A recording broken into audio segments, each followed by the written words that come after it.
A porta se abriu e o som de risadas explodiu no corredor. Meu coração batia forte, não de alegria, mas de algo que ainda não conseguia nomear. Entrei devagar, segurando o bolo que tinha feito de madrugada para o aniversário surpresa do meu marido. E foi quando ouvi a voz dela cortando o ar como uma lâmina afiada. Olha só. A intrusa conseguiu entrar. O silêncio que se seguiu foi tão pesado que parecia sugar o oxigênio da sala. Todos os olhares viraram para mim, para ela, para mim novamente. Minha sogra estava sentada na cabeceira da mesa, naquele lugar que sempre escolhia como se fosse um trono, com aquele sorriso que eu conhecia tão bem, metade doçura, metade veneno. Senti minhas mãos tremerem segurando o bolo. O chocolate que tinha derretido com tanto cuidado agora parecia pesar toneladas. Meu marido estava ao lado dela, congelado, com aquele olhar que eu também conhecia. O olhar de quem sabe que deveria dizer algo, mas não vai dizer nada. Olá, Margaret, eu disse com a voz mais firme que consegui reunir. Feliz aniversário, amor.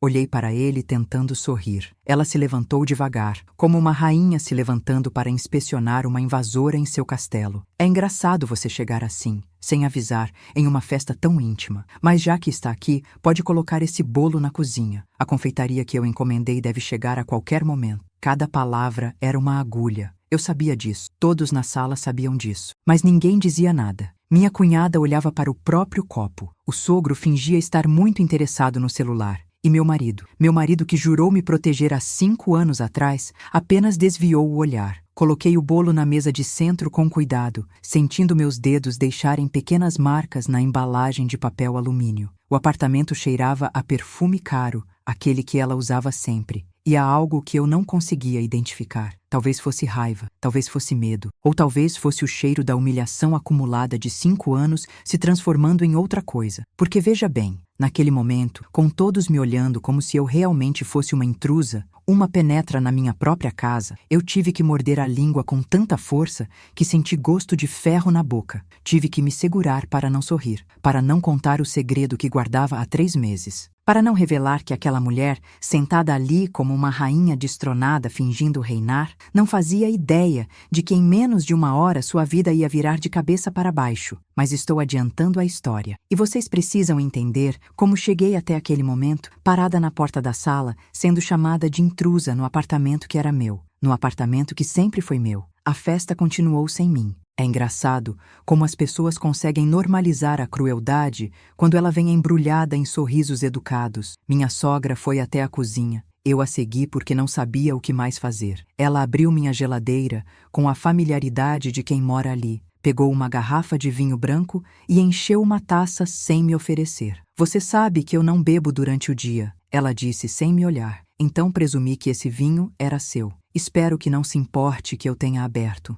Afinal, é aniversário do meu filho. Minhas unhas cravaram nas palmas das minhas mãos. Respira, Júlia. Só respira. Daqui a pouco tudo vai fazer sentido. Daqui a pouco a justiça vai bater naquela porta e ela vai entender o significado da palavra intrusa. Claro, não tem problema, eu respondi. Ela me olhou então, realmente me olhou, e seus olhos tinham aquele brilho que eu aprendera a reconhecer. Era o brilho da vitória, do poder, da certeza absoluta de que estava no controle. Sabe, Júlia, eu acho que precisamos conversar sobre essa situação toda. Meu coração disparou. Que situação? Ela suspirou, daquele jeito teatral que tinha, como se o peso do mundo estivesse em seus ombros. Olha, eu sei que você e meu filho estão casados, e eu realmente tento aceitar isso. Mas você precisa entender que existe uma hierarquia familiar. Eu sou a mãe dele, eu estava aqui primeiro, e algumas coisas, alguns espaços, simplesmente não são seus por direito. O chão parecia estar se movendo sob meus pés.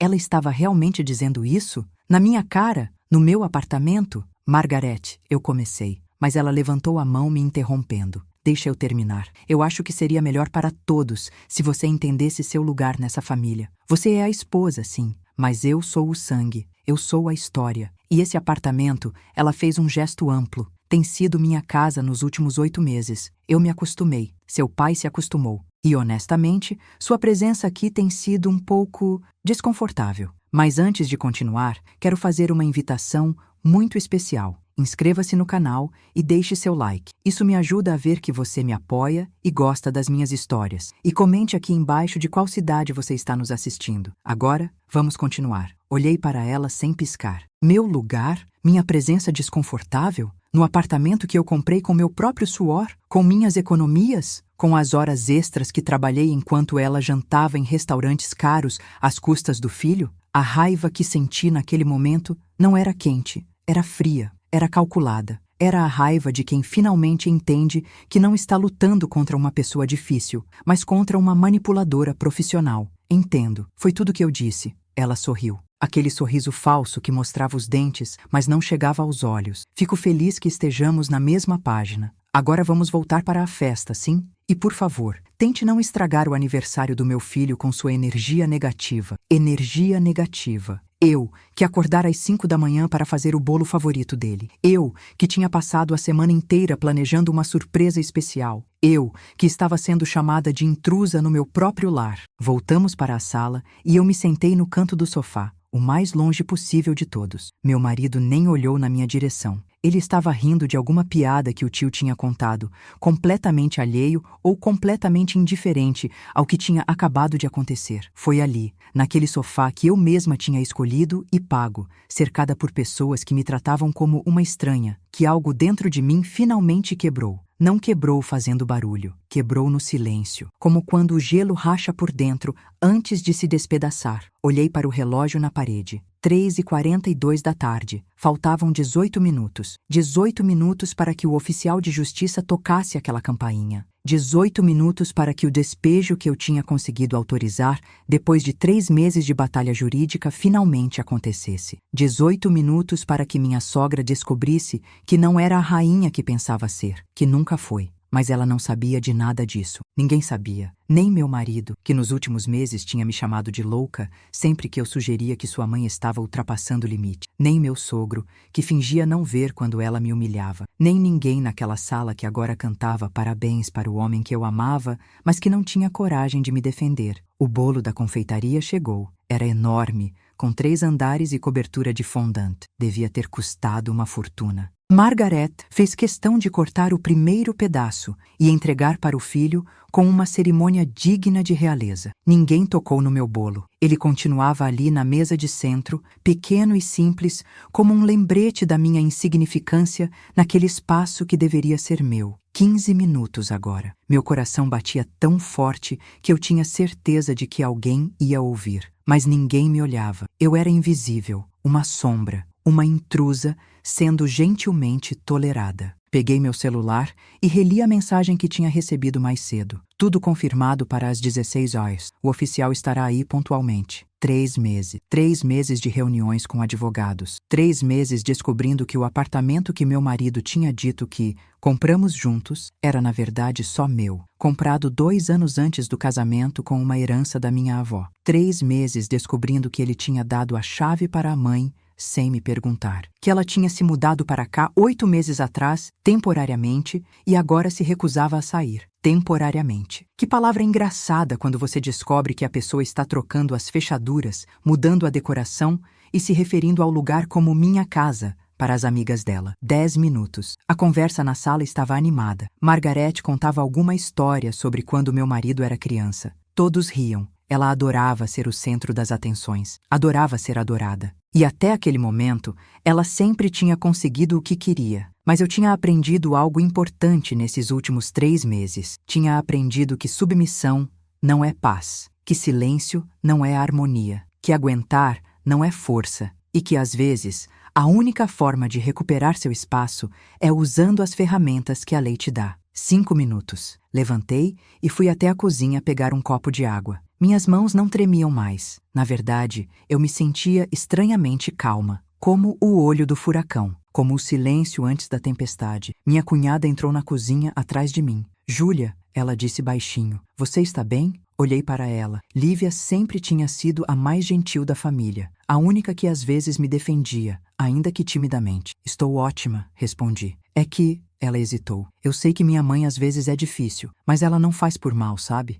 É só o jeito dela, o jeito dela. Quantas vezes eu tinha ouvido essa frase? Quantas vezes tinham minimizado a crueldade dela como se fosse uma peculiaridade charmosa? Como se chamar alguém de intrusa fosse apenas o jeito dela de ser. Lívia, você sabe de quem é esse apartamento? Ela piscou, confusa. É de vocês, não é? Seu e do meu irmão? É meu, só meu. Comprei antes de casar. E sua mãe está morando aqui sem minha permissão há 8 meses. O rosto dela empalideceu. Júlia, eu não sabia.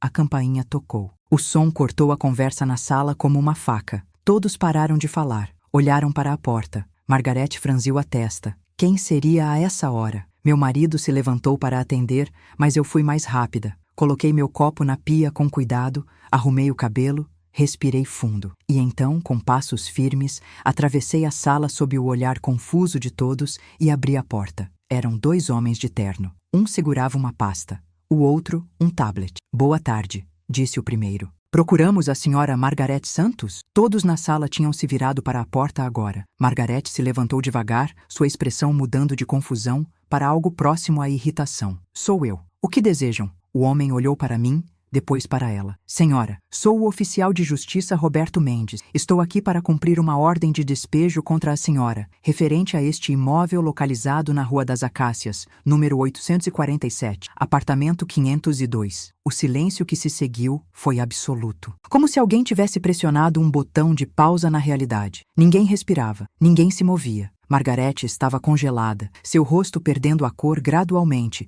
como tinta sendo lavada pela chuva. Despejo? Ela finalmente disse, a voz saindo estranha, quase infantil. Deve haver algum engano. Este é o apartamento do meu filho. O oficial olhou para seus papéis. O imóvel está registrado no nome da senhora Júlia Maria Andrade. A requerente do despejo é a própria proprietária, que alega ocupação irregular e recusa em desocupar após notificação formal. Todos os olhares se viraram para mim. Eu estava encostada na parede ao lado da porta, os braços cruzados, e pela primeira vez em 5 anos eu não desviei o olhar. Júlia, meu marido finalmente falou, sua voz saindo estrangulada. O que está acontecendo? Margarete começou a rir. Um riso agudo, histérico, que não combinava com a situação. Isso é ridículo. Júlia, querida, que brincadeira de mau gosto é essa? Não é brincadeira, respondi calmamente. Este apartamento é meu, sempre foi. Comprei com a herança da minha avó 2 anos antes de me casar. E há 8 meses você se mudou para cá sem minha permissão.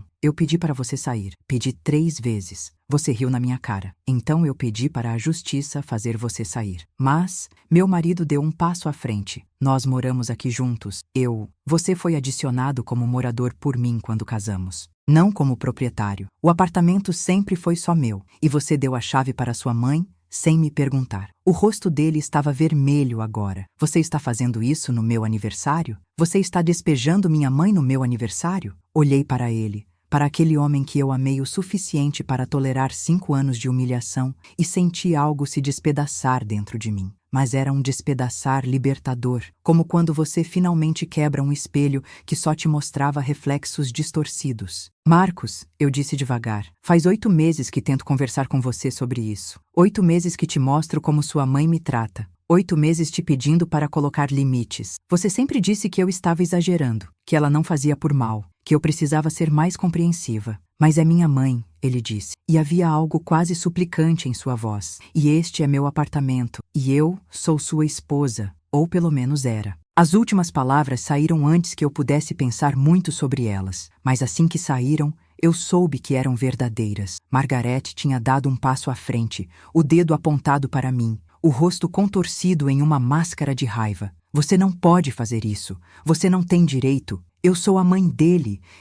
A senhora tem 20 minutos para reunir seus pertences essenciais. O oficial a interrompeu. O resto dos seus bens será armazenado e poderá ser retirado posteriormente mediante agendamento. Se houver resistência, serei obrigado a chamar a polícia. Margarete olhou ao redor da sala, procurando aliados. Seu marido estava pálido, calado. Lívia tinha lágrimas nos olhos. Meu marido parecia um peixe fora d'água, abrindo e fechando a boca sem emitir som. Os outros convidados começaram a pegar suas coisas, murmurando desculpas, fugindo daquela situação constrangedora como ratos, abandonando um navio afundando. Em 15 minutos, a sala estava vazia, exceto por mim, Margarete, meu marido, o oficial e um segundo homem que tinha entrado para supervisionar a coleta dos pertences. Margarete tinha subido para o quarto de hóspedes que ela tinha transformado no dela, movendo-se como um robô, seu rosto uma máscara de choque e fúria contida.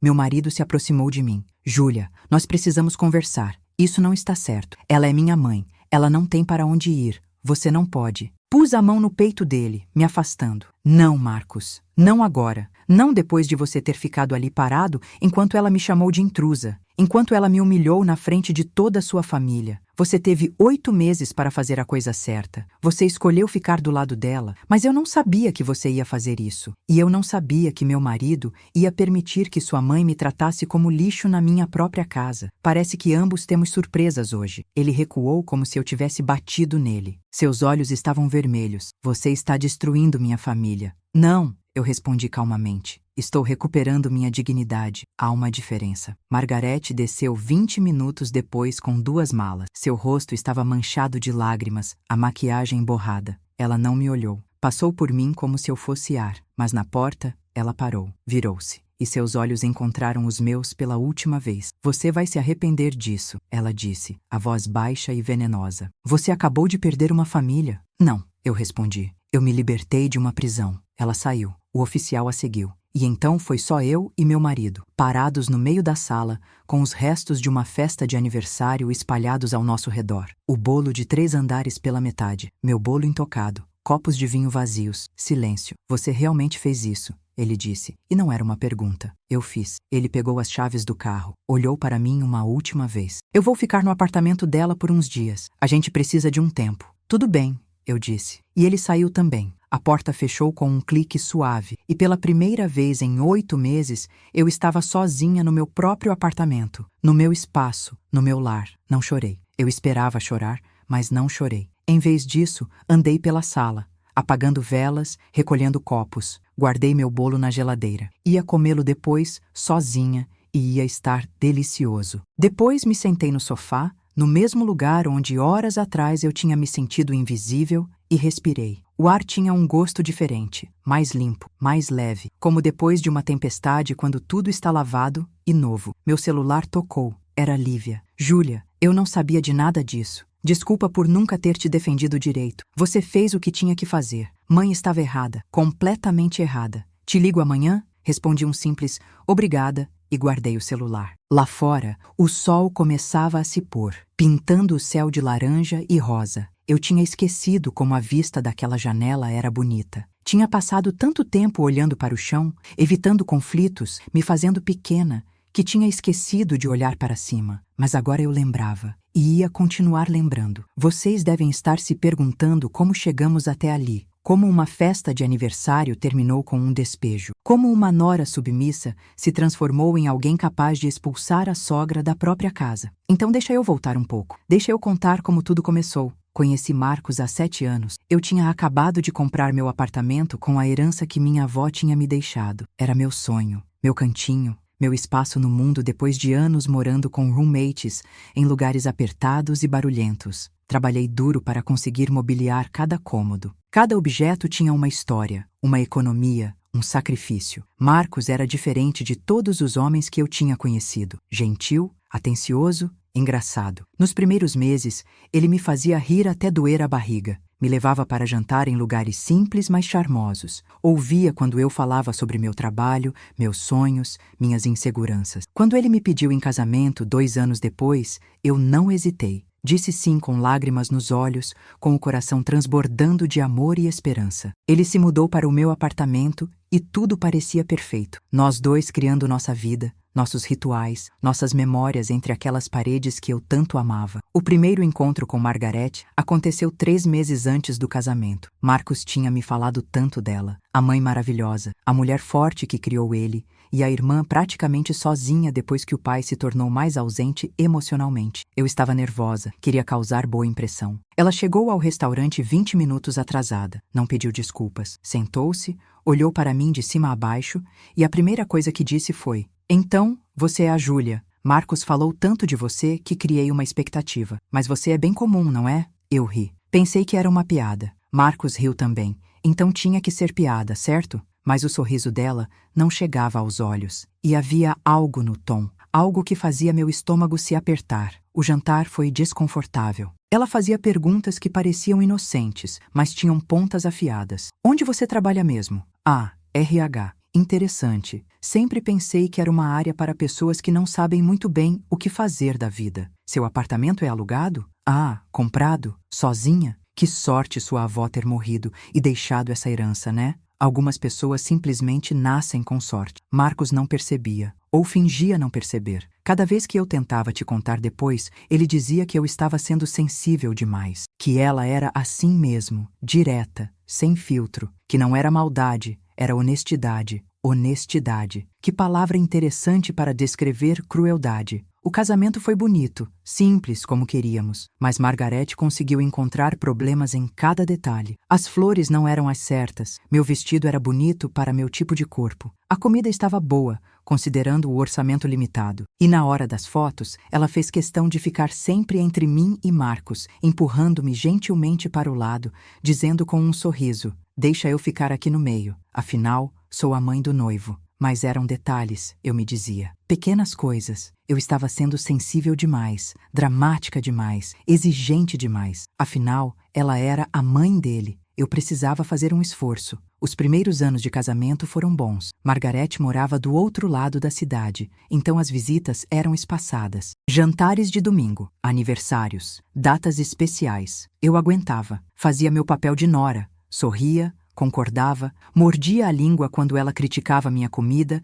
minha decoração, minhas escolhas. Mas então, há 8 meses, tudo mudou. Margarete e o marido tiveram uma briga feia. Os detalhes nunca ficaram muito claros, mas a história oficial era que ela precisava de um tempo longe dele. Uns dias para pensar, para respirar. E Marcos, meu marido gentil e atencioso, ofereceu nosso apartamento. Uns dias, ele disse, só até ela se organizar. Uns dias viraram uma semana virou um mês virou 8. No começo, eu tentei ser compreensiva. Ela estava passando por algo difícil, afinal. Mas aos poucos, percebi que ela não estava sofrendo. Ela estava expandindo, como um gás preenchendo todo o espaço disponível. Primeiro foi o quarto de hóspedes que virou o quarto dela. Tudo bem, fazia sentido. Mas então, foi a decoração da sala que começou a mudar. Minhas almofadas sumiram, substituídas pelas dela. Meus quadros foram temporariamente guardados porque não combinavam com a nova energia que ela queria trazer. Minhas plantas foram reorganizadas porque estavam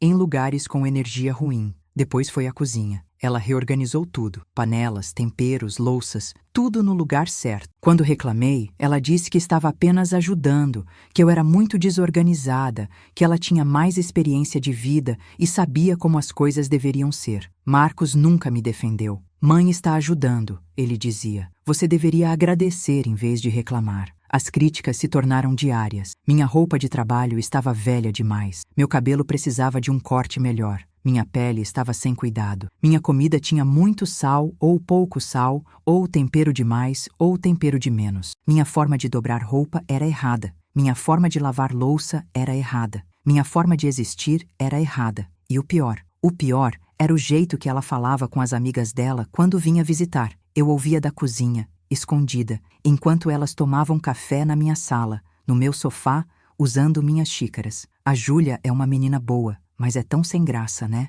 Marcos merecia alguém com mais personalidade, mais classe. Mas fazer o quê, né? Ele se apaixonou e a gente tem que aceitar. Pelo menos ela comprou um apartamento legal. Isso ela fez bem. Comprou um apartamento legal. Como se fosse o máximo que eu tinha conseguido na vida. Como se minha única qualidade fosse ter tido uma avó que morreu. 6 meses atrás, pedi a ela que saísse, educadamente. Disse que precisávamos do nosso espaço de volta como casal, que agradecia a estadia, mas que já tinha passado tempo suficiente. Ela riu na minha cara. Saiu? Querida, eu me sinto mais em casa aqui do que no meu próprio apartamento. E veja bem, meu filho me quer aqui. Então, se alguém está desconfortável, talvez essa pessoa devesse repensar suas prioridades. Fui falar com Marcos. Ele suspirou. Disse que eu estava sendo dramática, que era só até ela e o pai resolverem as coisas, que eu não podia ser tão egoísta a ponto de colocar a mãe dele na rua. Egoísta. Eu, que tinha aberto minha casa,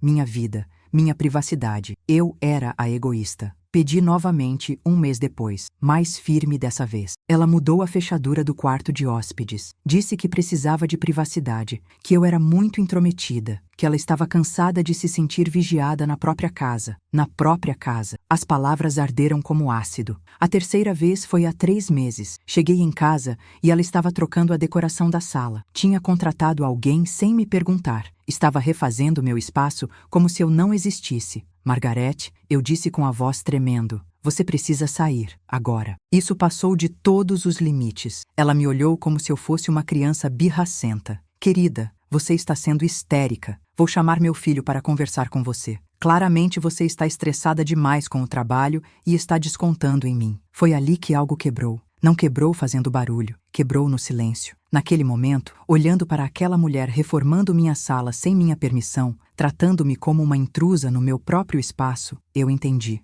Eu entendi que isso não ia parar, que ela não ia sair por bem, que Marcos não ia me defender, que eu precisava me defender sozinha. Naquela noite pesquisei. Li sobre ocupação irregular, sobre direitos de propriedade, sobre como remover alguém que se recusa a sair da sua casa. Descobri que, por mais cruel que parecesse, um despejo era legal, era a única forma. Procurei um advogado no dia seguinte. Ele me explicou o processo. Seria doloroso, seria caro, seria público, mas seria efetivo. Você tem certeza? Ele perguntou. É sua sogra. Pode destruir seu casamento. Olhei para ele e pensei no apartamento que tinha comprado com tanto orgulho, nas paredes que tinha pintado, nos móveis que tinha escolhido, no espaço que tinha criado para ser meu refúgio. E agora era a prisão de outra pessoa. Tenho certeza, eu disse. Os próximos 3 meses foram um jogo de disfarce. Eu continuei sendo a nora submissa. Sorri, concordei, aguentei. Enquanto isso, coletava evidência. Mensagens dela dizendo que não ia sair. Fotos da reforma não autorizada. Testemunhas de como ela tratava meu apartamento como dela. Marcos não percebeu nada. Ou não quis perceber. Ele estava ocupado demais trabalhando. Ocupado demais com a mãe. Ocupado demais com tudo exceto comigo. E então, chegou o aniversário dele. Margarete decidiu fazer uma festa surpresa, no meu apartamento, sem me perguntar. Convidou a família toda. Encomendou bolo caro, decorou como se fosse anfitriã. Quando recebi a confirmação do oficial de justiça de que o despejo estava marcado para aquele dia, às 4 da tarde, eu não mudei nada. Deixei a festa acontecer. Fiz meu bolo humilde sabendo que seria ignorado e esperei. Esperei ela me chamar de intrusa na frente de todos. Esperei Marcos não me defender. Esperei a humilhação atingir seu pico, porque eu queria que todos vissem. Queria que não houvesse dúvidas sobre quem estava errado. E então a campainha tocou. Os dias depois do despejo foram estranhos. O apartamento estava silencioso demais. Eu estava acostumada com a presença constante dela, com os comentários, com a atenção. E agora havia paz. Uma paz que doía um pouco porque vinha acompanhada de solidão. Marcos ligou 3 dias depois. Não para se desculpar, para me dar um ultimato. Minha mãe ou eu, ele disse. Escolhe. Eu já escolhi, respondi. Escolhi eu mesma. Ele desligou. Não ligou de novo. Lívia veio me visitar uma semana depois. Trouxe vinho e abraço. Júlia, ela disse enquanto nos sentávamos no sofá. Minha mãe está destruída, mas ela está errada. Eu sei que ela está errada. E meu irmão está errado também. Chorei então. Pela primeira vez desde o despejo, chorei. Não de arrependimento, mas de alívio. Alívio de que alguém via, alguém entendia. Minha mãe sempre foi assim. Lívia continuou. Controladora, manipuladora. Eu saí de casa aos 18 e nunca voltei porque sabia que se voltasse, ela nunca me deixaria sair de novo. Você fez o que eu nunca tive coragem de fazer. Você colocou limite nela. Mas a que custo? Eu perguntei. Perdi meu casamento. Ela balançou a cabeça. Você não perdeu. Você descobriu que não tinha o casamento que pensava ter. E isso, por mais doloroso que seja, é um presente. 2 meses se passaram. Margarete tentou me processar. Disse que eu a tinha expulsado ilegalmente, que ela tinha direitos de moradora, que eu tinha agido com crueldade, mas a lei estava do meu lado. O despejo tinha sido executado corretamente. Ela não tinha perna para se sustentar. O processo foi arquivado. Marcos pediu divórcio. Não houve briga, não houve drama, apenas papéis assinados e silêncio. O apartamento era meu. Sempre foi. Ele saiu sem levar nada além das próprias coisas. Na audiência de divórcio, ele me olhou. Você mudou, ele disse. Não, eu respondi. eu parei de desaparecer. 3 meses depois do despejo, encontrei Margarete por acaso no supermercado. Ela estava na fila do caixa. Nossos olhos se encontraram. Ela ficou pálida. Eu acenei. Um aceno pequeno, educado. E segui em frente. Não havia raiva mais. Não havia mágoa. Havia apenas a compreensão de que algumas pessoas vão sempre tentar te fazer pequeno para elas se sentirem grandes, e que você não precisa aceitar isso. 6 meses depois, conheci alguém. Um homem que na primeira vez que levei ao apartamento disse: "Nossa, que lugar incrível! Dá para ver sua personalidade em cada detalhe." Minha personalidade. Não a de outra pessoa. Minha. Hoje, 1 ano depois, eu acordo no meu apartamento e respiro fundo. As almofadas são minhas. Os quadros são meus. As plantas estão onde eu quero que estejam. E quando alguém toca a campainha, não há medo, não há tensão. Há apenas a curiosidade de ver quem é. Às vezes me pergunto se fiz a coisa certa, se fui cruel demais, se poderia ter resolvido de outra forma. Mas então eu me lembro. Lembro da palavra intrusa ecoando pela sala. Lembro de Marcos me chamando de dramática. Lembro de me sentir invisível na minha própria casa. E eu sei que fiz o que tinha que fazer, que recuperar sua dignidade nunca é crueldade, que colocar limites não é ser mau, que às vezes a única forma de se encontrar é mandando embora tudo que te faz desaparecer. Às vezes ainda penso naquele momento, o som da campainha, o rosto de Margarete quando entendeu o que estava acontecendo, o silêncio pesado que caiu sobre a sala. E eu penso que foi ali, naquele exato segundo, que minha vida se dividiu em duas. O antes e o depois. A Júlia que tolerava e a Júlia que decidiu. A verdade é que nunca imaginei que teria coragem. Durante anos, eu fui a pessoa que evitava conflito, que preferia engolir o choro a causar desconforto, que se desculpava até quando não tinha culpa. Mas tem um limite. Tem um ponto onde você percebe que está tão pequena, tão apagada, que se continuar, vai sumir completamente. E eu me recusei a sumir. Foi assustador.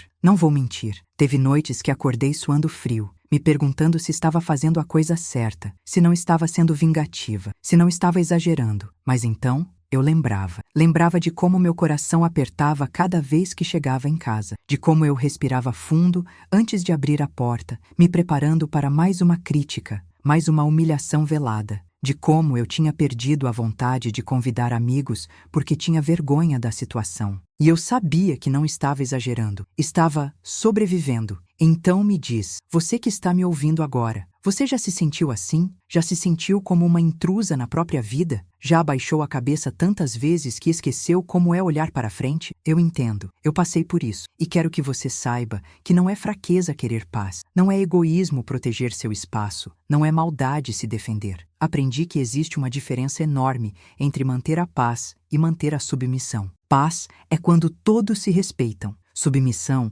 é quando você desaparece para não incomodar. Aprendi que família não é sobre sangue, é sobre respeito. É sobre escolher estar presente na vida um do outro de formas saudáveis. E quando alguém, não importa quem, usa o laço familiar como desculpa para te maltratar, esse laço precisa ser cortado. Aprendi que amor próprio não é um luxo, é uma necessidade, é o que te mantém inteira quando tudo ao redor tenta te quebrar. E aprendi que, às vezes, a coisa mais corajosa que você pode fazer é dizer não. Não, você não pode me tratar assim. Não, você não pode invadir meu espaço. Não, eu não vou desaparecer para você brilhar. Se você está em uma situação parecida, se alguém na sua vida te faz sentir pequeno, inadequado, errado, eu quero que você saiba. O problema não é você, nunca foi você. É quem não consegue te ver, te valorizar, te respeitar. E você tem escolhas. Você sempre tem escolhas. Pode parecer que não,